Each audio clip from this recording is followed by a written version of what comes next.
يا جماعة العربية الشاومي الجديدة دي اللي هيجيب جون في كاس السوبر المصري.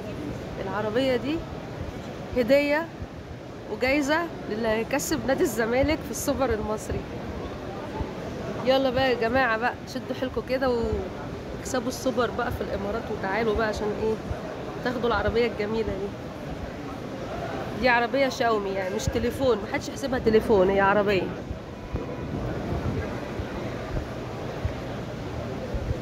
منها اكتر من موديل يعني.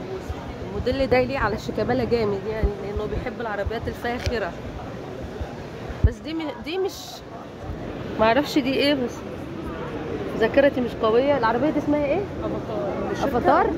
الشركه اسمها افاتار. اه الكتريك. ايوه دي افاتار بقى.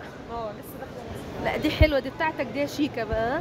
تكسب كاس السوبر المصري بقى نجيبها لك يا رب كده عادي. نخلوا عمو يجيبها لكم اللي بيحب النادي الاهلي. مش عايزه اتكلم بقى، هو شكله هيقلب زملكاوي قريب يعني.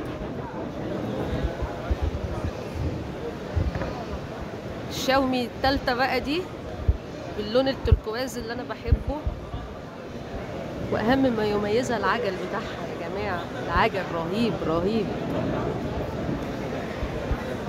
أبصر من اللي أنا شايفها، لقيتها مهنتي كمان من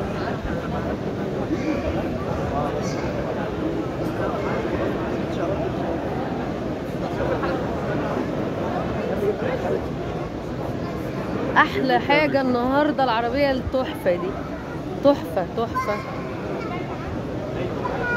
العجل اغلى من العربيه.